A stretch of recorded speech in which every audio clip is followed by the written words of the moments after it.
Ha llegado el momento de charlar con Miguel Ángel, un tipo comprometido con el territorio y con el que vamos a hablar de la importancia del paisaje agrario en las rutas de turismo del vino y sabremos qué lugar ocupa el patrimonio cultural de Dueñas en la oferta turística de la denominación de origen Cigales. Con Miguel Ángel descubriremos la otra cara de la localidad de Dueñas y su relación con el Canal de Castilla, la viticultura, la agricultura y la arquitectura popular. Sorprendente las olas del cereal en plena ruta del vino de Cigales. Sorprendente, sin lugar a duda. El cereal en la tierra del viñedo es algo muy diferente y en un día como hoy, con tanto aire, la verdad es que el paisaje es maravilloso. El senderismo ha venido a fortalecer la oferta de paisaje cultural del vino. Sin lugar a dudas, para nosotros es muy importante y de hecho los ayuntamientos han creado el GR 296, Senderos del Clarete, que pasa por los 12 municipios de la ruta del vino Cigales, que son 93 kilómetros y que lo promocionamos pues siendo un recurso fundamental para recorrer por senderos, bien andando o bien incluso en bicicleta, pues todos los municipios y sobre todo con la diversidad de paisajes que tenemos. La diversidad entre el viñedo, la arquitectura popular, los campos de cereales, como lo que tenemos, y la verdad es que es algo muy bonito y en lo que estamos trabajando. Estamos pisando el término municipal de Dueñas, localidad palentina, que tiene su hueco dentro de la denominación de origen Cigales y de la ruta. Un hueco fundamental. Estamos precisamente en la zona del Cerrato, seguimos el Valle del Pisuerga y precisamente en Dueñas vinculamos a la zona del Cerrato con esos paisajes y esos cerros preciosos, y en esa línea Dueñas es estratégico, aparte de por la historia, porque justo se une el Canal de Castilla dentro del Valle del Pisuerga con el GR y hace un paisaje idílico en la ciudad de Dueñas, como nos gusta llamarlo. Llama la atención que una ruta del vino como la de Cigales incorpore a su oferta todo un patrimonio paisajístico, monumental. Porque al final el vino es lo que es el eje locomotor, al final el vino es la excusa para venir a conocernos. Tenemos la suerte de tener unos vinos en Cigales maravillosos, unos rosados frescos, afrutados, incluso el clarete más tradicional, aparte de unos sorprendentes y premiados tintos, pero al final esa es la excusa para venir a conocernos. Y ahora mismo en lo que estamos trabajando y en lo que se está atendiendo es a la bicicleta, al sendero, al deporte, a la naturaleza, y todo eso tiene cabida. ¿Por qué no tiene cabida en el enoturismo? No solamente es el patrimonio, no solamente son las actividades, no solamente son las fiestas, que también, sino hacemos un guiño más, la naturaleza, el paisaje, disfrutar de lo que la Madre Tierra nos ha dado, que muchas veces hemos vivido de espaldas, pero que la verdad es precioso. Miguel Ángel, el enoturismo ha sido una magnífica herramienta de promoción y de puesta en valor de la arquitectura popular. Hasta ahora formaba parte del paisaje pasando desapercibida. Hoy se ha convertido en un producto cultural y turístico. Sin duda. La ventaja que tenemos nosotros en la ruta del vino Cigales es que la arquitectura popular, bueno, aparte de que turísticamente, porque nuestro objetivo es la promoción turística y que vengan a conocernos la mayor personas posibles y que haya un rendimiento económico, pero por otro lado tiene que haber un rendimiento social y un reconocimiento social. En ese sentido, al final nos tenemos que diferenciar, y aparte del Cerrato, aparte de los viñedos, aparte del mar de cereal, tenemos una arquitectura que es precioso, tenemos unos chozos que son brutales. Aquí en Dueñas precisamente también tenemos la ruta de los chozos, pero aparte tenemos palomares, tenemos colmenares, rodeados y precisamente vinculados a este GR, con lo cual recorriéndolo se pueden visitar, pero lo que queremos es un paso a mayores, queremos hacer rutas y que la gente venga a conocer esos pueblos pequeños gracias a esa arquitectura popular. Miguel Ángel, ¿te sigue emocionando el entrar a unos cuantos metros bajo tierra en una cavidad excavada en la tierra que los abuelos de nuestros abuelos abrieron en las entrañas para mantener sus vinos? Me sigue apasionando. Entrar en una bodega es diferente a otra y siempre la boca, siempre se nos abre la boca cuando te sorprende el bajar varias decenas de metros y ver la obra que han realizado nuestros antepasados, que yo particularmente sería imposible de excavar con pico. Y por supuesto que me sorprende y me fascina. Dejamos por un momento a Miguel Ángel y vamos en busca del joven historiador local Álvaro Pajares. Con él entraremos en la joya del patrimonio monumental de la ciudad de Dueñas y conoceremos algunas pinceladas de su trastienda histórica. Charlaremos bajo el impresionante retablo hispano-flamenco de la Iglesia de la Asunción. Álvaro, ¿cuántos años llevas enseñando esta iglesia? Pues con esta temporada que empezamos llevamos ya, yo personalmente, 12 años seguidos. ¿Te interesa, por lo que veo, el arte religioso? Pues sí, la verdad es que, bueno, de formación soy historiador, entonces esta iglesia me da pie no solo a historia, sino a arte, y estoy, la verdad, que encantado aquí mostrándoselo a todos. No me digas que después de enseñar tantos años el patrimonio monumental de tu pueblo, decides estudiar historia del arte. Fue un poco todo a la vez. Empecé a enseñar la iglesia al mismo tiempo que empezaba a formarme, pero la verdad es que sí que influyó vivir en un pueblo como Dueñas con tanto peso histórico para iniciar la formación de historia, sí, la verdad es que sí. ¿La tesis doctoral la terminaste ya? Pues sí, recientemente, en noviembre. ¿Qué hiciste? Pues hice un estudio sobre el régimen señorial en Palencia, en la Edad Moderna, y también influyó ser de Dueñas en ello. Sí.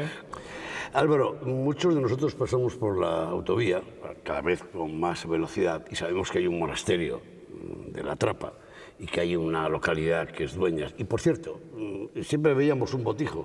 Oye, ¿por qué os llaman botijeros? Pues eso es una anécdota bastante curiosa, porque viene de una leyenda que cuenta, como en tantas otras ciudades y pueblos, en ese legendario, pues que las mujeres se defendieron el castillo de los moros a base de botijazos. Les echaron a los moros a base de botijazos. Y de ahí viene, de esa defensa del castillo por las dueñas del pueblo, viene ahí el mote, apodo de botijeros. Y otro icono en el paisaje inevitable es el monasterio de la Trapa, San Isidro. San Isidro siempre ha sido de Dueñas. Sí, efectivamente, históricamente de Dueñas. Además, desde el siglo IX que se repuebla toda esta zona, tanto el monasterio como la localidad de Dueñas, siempre, sí. Oye, ¿y seguís haciendo aquella procesión con San Isidro? Que, por cierto, ¿dónde está el San Isidro con el que procesionabais? Pues le tenemos aquí en la iglesia expuesto, el que se lleva el 15 de mayo en romería, le tenemos aquí en la iglesia expuesto en la esquina. Los últimos 15 de mayo no han venido muy... Pues sí, llevamos 4 o 5 años que tenemos problemas para poder realizar la romería hasta el monasterio, porque claro, pilla un tramo de autovía, entonces por decisiones de tráfico no se nos ha concedido el permiso para realizar una romería que íbamos allí en tractores, engalanados en sus galeras, y se lleva el santo en romería hasta allí a través de la autovía, que es el único camino para llegar hasta allí. Álvaro, tú siempre dices que el patrimonio monumental de Dueñas es importante por muchos motivos, por la parte histórica y por el propio patrimonio. ¿La Iglesia de la Asunción recoge esa aseveración tuya? Pues sí, la verdad es que donde nos encontramos es la joya de la corona. La verdad es que todo el casco urbano de la localidad tiene el título de conjunto histórico-artístico y el título de ciudad, lo que nos habla de toda la riqueza del casco urbano. Pero la joya sí que es cierto que es la iglesia en la que nos encontramos, porque es que tiene, aparte de ser una iglesia monumental del siglo XIII, lo que la convierte en unos conjuntos monumentales más importantes de la región es la riqueza artística que cobija en su interior, con piezas únicas a nivel no solo regional, sino nacional e internacional. Y cuando entramos en un templo, un monumento de estas características, siempre buscamos las firmas o la champion de los escultores o de los artistas. ¿Hay un buen listado aquí, ¿no? Pues la verdad que sí, tenemos de primera fila, la joya por excelencia es el Ece Homo de Diego de Siloé, que está en el Museo Parroquial, bien custodiado y guardado. y ha viajado hasta Nueva York. Es una pieza impresionante. Impresionante, es una joya. Está considerada las mejores del Renacimiento español, como talla. Pero luego tenemos también de Gregorio Fernández, que es un escultor muy famoso en Castilla y León porque tenía su talla en Valladolid relacionado con su Semana Santa. Y aquí concretamente tenemos un San Isidro Labrador, que es raro encontrar. Poco habitual en Gregorio. Poco habitual, sí, porque lo habitual son pasos procesionales, pero recuerda los sayones que hay en esos pasos de Semana Santa. Y luego tenemos un Cristo yacente que procesiona en Semana Santa, pero que es del taller de la escuela, pero sigue el modelo de yacente de Gregorio Fernández. ¿Te gustaría enseñar algún día la iglesia de San Agustín por dentro? Me encantaría, la verdad es que sí, pero es bastante difícil porque ya llega a un estado de abandono bastante grave. Impresiona la fachada. Sí, exteriormente, estructuralmente se conserva y la fachada impresiona, da un empaque a la plaza y al casco histórico impresionante. Los palacios y el patrimonio monumental, la arquitectura civil y palaciega todavía se observa en el callejero de Dueñas. Sí, la trama urbana de la localidad todavía recuerda esas reminiscencias medievales y sobre todo renacentistas, las calles, y efectivamente, aunque normalmente la arquitectura civil se conserva menos cantidad que la religiosa, en Dueñas también hay algunos ejemplos de casas señoriales, nobiliarias, como por ejemplo la casa de Napoleón, donde se alojó José Bonaparte, otros elementos como la puerta de la muralla medieval, el Ojo de la Virgen, son elementos de arquitectura civil y luego también popular, de casas que se conservan con las construcciones típicas de Castilla, de la zona, también se conservan elementos en Dueñas. ¿Te gustaría trabajar algún día de verdad en Dueñas con todos tus conocimientos, incluso, quién sabe, hasta dirigir el archivo municipal? Pues la verdad es que no estaría nada mal, porque conservamos un archivo municipal que está muy bien conservado y muy bien cuidado y tiene documentación muy interesante. ¿Te gustaría trabajar? ¿Trabajarías aquí? Hombre, por supuesto, me encantaría trabajar y vivir aquí, sería, vamos, un sueño.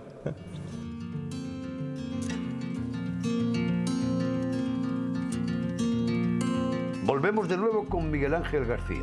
Queremos saber qué aporta al enoturismo el potencial de la arquitectura popular del vino, las estampas del pasado y las bodegas subterráneas. Pero antes acudimos al Archivo del Arcón para recordar la defensa de este patrimonio vernáculo que desde las localidades del Cerrato Palentino se han llevado a cabo.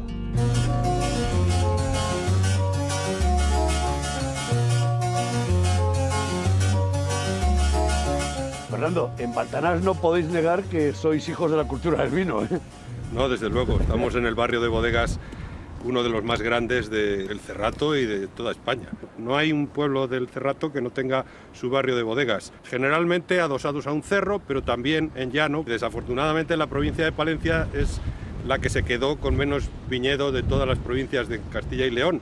Pero hay que tener en cuenta que era la cuarta provincia a finales del siglo XIX. La filoxera provocó que los barrios de bodegas creciesen enormemente y que fuese uno de los proveedores de vino todo el Cerrato para Francia. Y por eso tenemos 450 bodegas aproximadamente que siguen subsistiendo, que se les ha dado otra aplicación, que son los merenderos. Fernando, nos damos un paseo por el barrio de las bodegas de tu pueblo. Para que lo veas. Sí.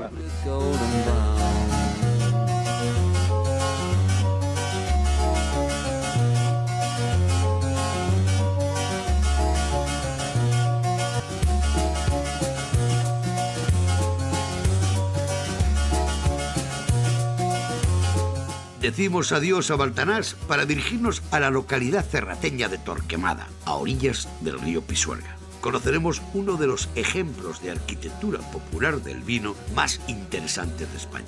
Gracias a su estado de conservación, se mantienen intactos lagares y calles del mayor conjunto de bodegas subterráneas de la región. Este es el circuito de bodegas subterráneas de Torquemada, totalmente diferente al resto de lo que hay en la región.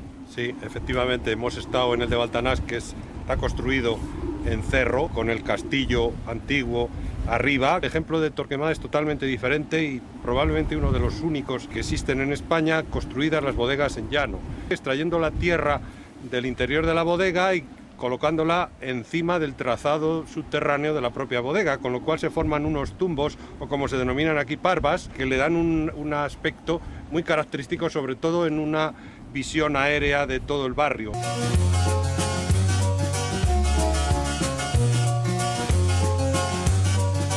No es tan caro mantener una bodega en buenas condiciones y desde luego mantenerla porque es nuestro patrimonio y ese patrimonio no se puede perder.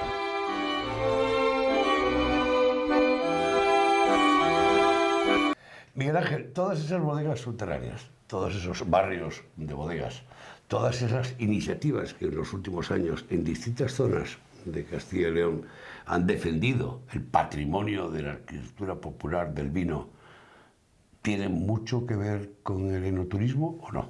Sí, tiene totalmente que ver. Sí, porque es una forma de dar a valor el patrimonio y sobre todo la cultura del vino que existe en las zonas. Al final el enoturismo tiene una parte que es visitar una bodega de elaboración, probar sus vinos, hacer una actividad, cata, etcétera, y al final comprar las botellas. Pero luego tiene otra parte cultural y social que es proteger, poner en valor y dar a conocer ese patrimonio subterráneo, como la bodega en la que estamos, porque a fin de cuentas es un patrimonio que tiene cada uno de los municipios que disponemos. Con lo cual, al final, ese reconocimiento es fundamental primero para la sociedad y luego para los visitantes. Habitualmente, en la ruta del vino de Cigales, organizáis catas en salones, en hoteles, con rosados. ¿Ahora lo podemos llamar clarete? Lo podemos llamar clarete también. Por el sitio donde estamos, por lo menos. Estamos en una bodega subterránea y aparte es el concepto tradicional que ha tenido el vino en la zona, en la comarca vitivinícola de Cigales. Pero dejamos claro que rosado es el concepto que todo el mundo entiende como vino moderno, actual, y que es lo que le ha dado a Cigales el empuje en los mercados en los últimos años. Claro, en los últimos años al final el rosado es la versión moderna, de fresco, afrutado, pero todavía se sigue denominando clarete y todavía se sigue elaborando a nivel particular el vino de una forma tradicional y con nuestro clarete. De hecho, muchas veces nos reconocen como el clarete. Hablando de la ruta del vino de Cigales, entendemos las visitas a las bodegas modernas, las catas y degustaciones, la relación con la gastronomía. Pero, aparte de todo eso, es habitual que en todos los términos municipales que pertenecen a la ruta del vino de Cigales existen barrios de bodegas. Hay un testimonio de bodegas subterráneas. ¿Se han ido ya mentalizando de la necesidad de, al menos de la puesta en valor y de enseñarlas? Sí. Nosotros en todos los municipios tenemos barrios bodegas, aproximadamente datadas en torno a 1400 bodegas subterráneas en 21 barrios bodegas de los 12 municipios. Todos tienen sus barrios de bodegas. Y en ese sentido sí que notamos que en mayor o menor medida se está protegiendo, se está potenciando y se está sensibilizando. Precisamente es una de las prioridades que nosotros tenemos porque al final forma parte de la cultura.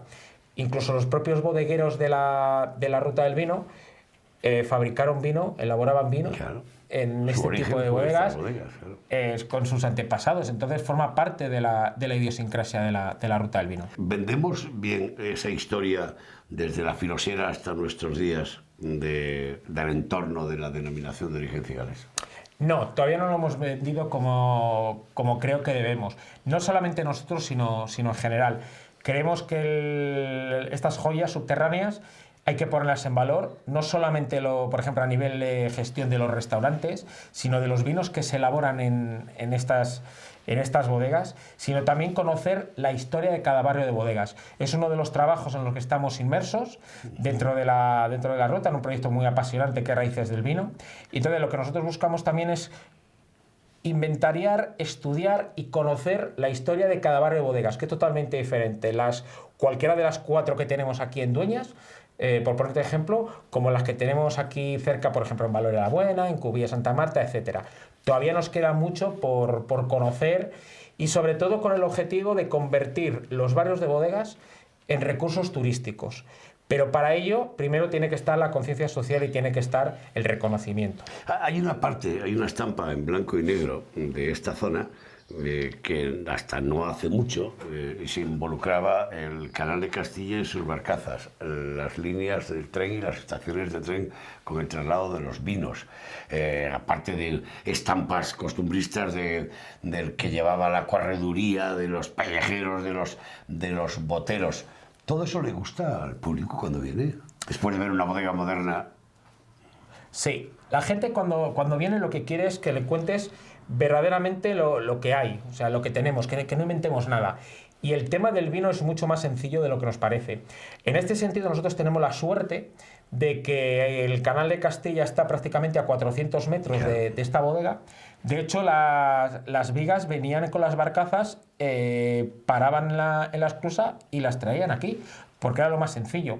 Y en cuanto al ferrocarril, precisamente a finales del siglo XIX, la familia de Remigio de Salas, de la bodega, comercializaba el vino que se elaboraba en Dueñas, también por parte de esta empresa y por parte de los casi 100 viticultores que existían, bajaban a la estación de ferrocarril el vino y directamente lo enviaban incluso a Burdeos en esta época, cuando llegaba la filosera. Con lo cual, toda esa historia la gente se sorprende porque no lo conoce. Estamos más acostumbrados, por ejemplo, al barrio de la Estación de Haro y a otras zonas, y sin embargo nosotros aquí, en la ruta del vino Cigales, lo tenemos conocido. Al igual que, por ejemplo, desde Cigales también se bajaba directamente a la estación de Cabezón con la empresa de Dávila Villalobos, y también se subía el vino para el norte de España. Y hasta aquí el Arcón de esta semana. Solo unas pinceladas que nos demuestran los tesoros que oculta una población por la que solo pasa despacio el Canal de Castilla o el Pisuerga. Los trenes y los coches cruzan a toda velocidad. Si un día de estos te paras, comprobarás que todo lo que te hemos contado es cierto. Y ellos, sus protagonistas, también. Hasta la próxima semana.